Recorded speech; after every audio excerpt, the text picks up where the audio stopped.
अगर आप लोग का कड़ी पत्ता का प्लांट जो है वो ग्रो नहीं करता, पौधे के पत्ते जो हैं वो लटक चुके हैं, नई ग्रोथ जो है वो बहुत कम होती है, पौधे के पत्तों का साइज़ बहुत छोटा है। जब आप नर्सरी से परचेज़ करते हो तो आपका प्लांट जो है वो बहुत हेल्दी होता है, अच्छे से ग्रो करता है। लेकिन कुछ ही दिनों के बाद आपका प्लांट जो है वो डाई करना स्टार्ट हो जाता है। सम टाइम इसको फंगस लग जाती है, सम टाइम इसको पेस्ट का अटैक हो जाता है। तो बहुत सारी रीज़न जो है वो हमारे प्लांट की जान ले सकती हैं। आज की वीडियो बहुत स्पेशल है। मैं आपको स्पेशल किस्म का फर्टिलाइज़र बताऊंगी जो बिल्कुल फ्री है। आपके पौधे की हेल्थ जो है वो इससे डबल हो जाएगी। इसके अलावा आपका पौधा जो है वो सेट हो जाएगा और कई सालों तक आपके साथ चलेगा। आइए वीडियो का आगाज़ कर लेते हैं। अस्सलाम वालेकुम and welcome to another video. I hope कि आप सब ठीक ठाक होंगे। अल्हम्दुलिल्लाह मैं भी ठीक हूँ। कड़ी पत्ता एक मेडिसिनल प्लांट है। बहुत सारी अद्वियात के अंदर इसको इस्तेमाल किया जाता है। शुगर पेशेंट इसको इस्तेमाल कर सकते हैं, जिनका ब्लड प्रेशर बहुत ज़्यादा हाई रहता है, आप इसका इस्तेमाल कर सकते हो। इसके अलावा वो लोग जिनके सर के ऊपर जो बाल हैं वो बहुत कम आते हैं, तो आप इसको एलोवेरा के अंदर मिक्स करके अपने बालों पे लगा सकते हो। इससे बाल लंबे भी होंगे और घने भी होंगे। स्पेशली वो लोग जिनके बाल जो हैं वो बिल्कुल ख़त्म हो चुके हैं, गंजे हो चुके हैं, मर्द हजरात, तो आप कड़ी पत्ते का इस्तेमाल लाजमन करो। तो इस वजह से ना बहुत सारे लोग जो हैं वो कड़ी पत्ते का प्लांट जो है वो अपने घर में लगा लेते हैं। लेकिन जब हम इसको लगाते हैं तो हम बहुत एक्साइटेड होते हैं। हम समझते हैं कि हमारा प्लांट जो है वो कुछ ही दिनों के अंदर बहुत अच्छे से ग्रो कर जाएगा।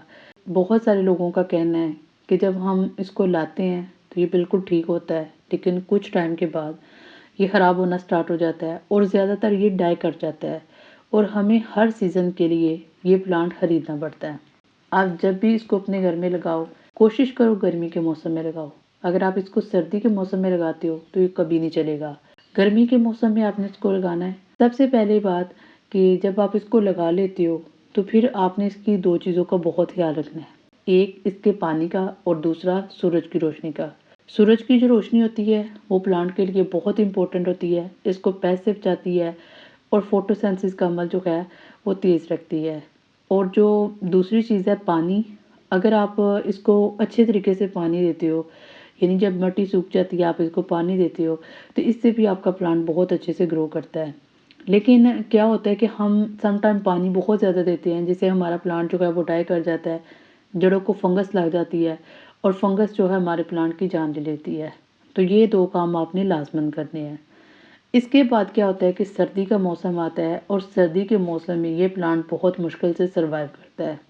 सर्दी के मौसम में आपने क्या करना है, आपने किसी किस्म का कोई फर्टिलाइज़र नहीं देना, ना ही आपने इसको कुछ और करना है।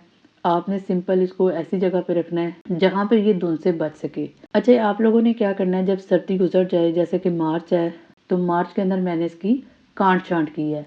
तीसरा काम है प्रूनिंग करना। अब प्रूनिंग करने के लिए आपने ये नहीं सोचना कि आपका प्लांट जो है वो पता नहीं दोबारा सर्वाइव कर सके या ना कर सके। एक सीज़र लेनी है, अच्छे से इसको वॉश करना है और वॉश करने के बाद जितने भी पुराने पत्ते हैं सबको हटा देना है। जो पुराने पत्ते होते हैं उनके ऊपर पेस्ट होता है सम टाइम, और वही पेस्ट नए पत्तों के ऊपर भी अटैक करता है और पौधे के ऊपर जो पत्तों की ग्रोथ है वो बहुत कम होती है। अगर हो भी जाए तो पत्तों का साइज़ छोटा रह जाता है। अच्छा, मार्च में मैंने इसकी कटाई-छटाई की थी और अप्रैल में आप देख लो मेरा प्लांट जो है विदिन 1 मंथ इसने बहुत अच्छी ग्रोथ की। इस दौरान मैंने कौन-सा फर्टिलाइज़र अप्लाई किया वो भी मैं आपके साथ शेयर करने वाली हूँ। अच्छा, जो चौथा इम्पोर्टेंट पॉइंट है वो ये है कि आपने अपने प्लांट की जो ऊपर वाली टिप है ये लाज़मन काटनी है। अगर ऊपर वाली टिप काटोगे तो मल्टीपल ब्रांचेज़ आएँगी, यानी हर तरफ से इसकी ब्रांचेज़ निकलेंगी। अगर आप ऊपर वाली जो टिप है वो नहीं काटोगे तो आपका प्लांट जो है वो फैलेगा नहीं। जिसे आप कहते हो ना घना होना, बुशी होना, वो नहीं होगा। अच्छा, इस प्लांट को कम से कम 7 से 8 घंटे धूप चाहिए।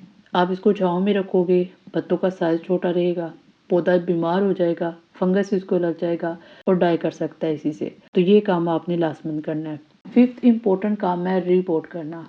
इसके अलावा आप इसको रीपोर्ट करो। रीपोर्ट करने से क्या होता है कि हमारा पौधा जो है इसकी जड़ों को हवा लगती है।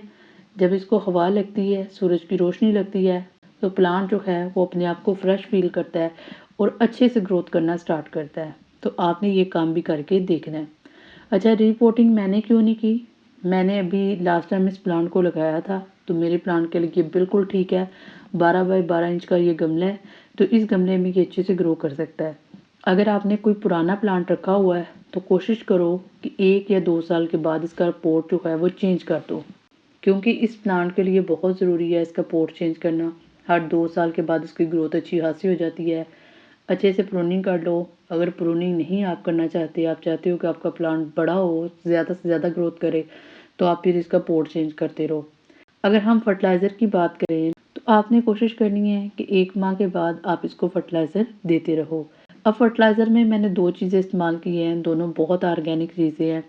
पहली जो चीज़ है वो है प्याज के छिलके। प्याज के छिलकों के अंदर पोटाशियम होता है, फास्फोरस होता है, कैल्शियम होता है। मैं आपको बता चुकी हूँ कि जो कड़ी पत्ते का प्लांट है, इसको हमेशा फंगस से बचाना है। फंगस से बचाने के लिए प्याज के छिलके जो हैं वो बहुत बेस्ट हैं। तो इसके अंदर पोटाशियम होता है, फास्फोरस होती है, तो इसलिए प्याज के छिलके जो हैं इसलिए बहुत बेस्ट है। पोटाशियम भी होता है इसके अंदर, फास्फोरस भी होता है, और इसकी जो स्मेल होती है वो भी काफ़ी स्ट्रॉन्ग होती है, तो इस वजह से पेस्ट नहीं आते। अब जो सेकंड चीज़ आपने ऐड करनी है वो है एग शेल्स। एग शेल्स जो हैं ये किसी भी प्लांट के लिए बहुत इंपॉर्टेंट होते हैं। ये पौधे की जड़ों को मजबूत करते हैं, मिट्टी के अंदर से जो खुराक है वो लेने में बहुत ज़्यादा हेल्प आउट करते हैं। यहाँ पे एक और चीज़ आप ऐड कर सकते हो, वो है चाय की पत्ती। वो लोग जिनके पौधे के पत्ते जो हैं पीले हो चुके हैं या पत्तों का साइज़ छोटा आता है, तो वो लोग यहाँ पे चाय पत्ती का इस्तेमाल कर सकते हैं। मैंने नहीं इस्तेमाल की क्योंकि मेरे प्लांट के जो पत्ते हैं वो ग्रीन भी है और इनका साइज़ भी ठीक है। इसके अलावा जो आपने लिक्विड फर्टिलाइज़र देखना है, ये बहुत इंपॉर्टेंट है। अब जो लिक्विड फर्टिलाइज़र है मेरे पास, सबसे पहले मैंने 1 लीटर पानी लिया है और इसके अंदर आधा गिलास खट्टी लस्सी लिया है। खट्टी लस्सी क्यों लेनी है? क्योंकि जो खट्टी लस्सी होती है इसके अंदर लैक्टिक एसिड जो है वो बैक्टीरिया होते हैं, और ये बैक्टीरिया जो हैं ये मिट्टी के अंदर जो है ऑर्गेनिक मैटर को तोड़ते हैं, जो न्यूट्रिशन है वो मिट्टी के अंदर ऐड करते हैं, और पौधा अच्छे से जो न्यूट्रिशन है वो एब्जॉर्ब करता है। तो ये कड़ी पत्ते के लिए बहुत इंपॉर्टेंट है। अगर आप इसके अंदर चावल का पानी भी ऐड कर लेते हो तो ये सोने पे सुहागा हो जाएगा। तो इससे क्या होगा, आपका प्लांट 2 गुना नहीं बल्कि 4 गुना जो है वो तेज़ी के साथ जो है वो ग्रो करेगा। तो ये मेरी आज की छोटी सी वीडियो थी।